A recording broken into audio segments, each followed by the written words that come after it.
ایسی ہی سادہ جگہوں پر ہم اپنی اصل کو پہچانتے ہیں، جہاں نہ شور ہے نہ دکھاوا، بس ایک کڑاہی کی آواز اور ایک محنت کش انسان کی سانسوں کی تار۔ جی تو میں بات کر رہا ہوں کمرو پکوڑے والوں کی۔ صرف پکوڑے نہیں بیچتے، وہ ہر دن اپنی ایمانداری اور اپنے ہاتھوں کے ذائقے سے ملتان کی تاریخ کو زندہ رکھتے ہیں۔ یہ وہ ذائقہ ہے جو نسلوں کو جوڑتا ہے اور ہمیں یاد دلاتا ہے کہ اصل لذت مہنگی پلیٹوں میں نہیں بلکہ خلوص سے بنے سادہ نوالوں میں ہوتی ہے۔ اگر آپ نے آج تک ملتان کو واقعی محسوس کرنا ہے تو دلی گیٹ کی دیگوں والی گلی میں ایک بار ضرور رکیے۔ یہ صرف پکوڑے نہیں، یہ ایک مٹتی ہوئی روایت ہے۔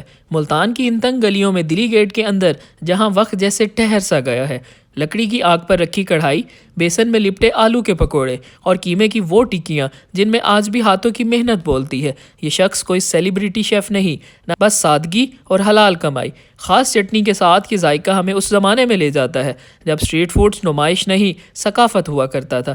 آج یہ ذائقے وقت کے ساتھ مٹ رہے ہیں، مگر یہ ایک محنتی انسان آج بھی اس روایت کو زندہ رکھے ہوئے ہے۔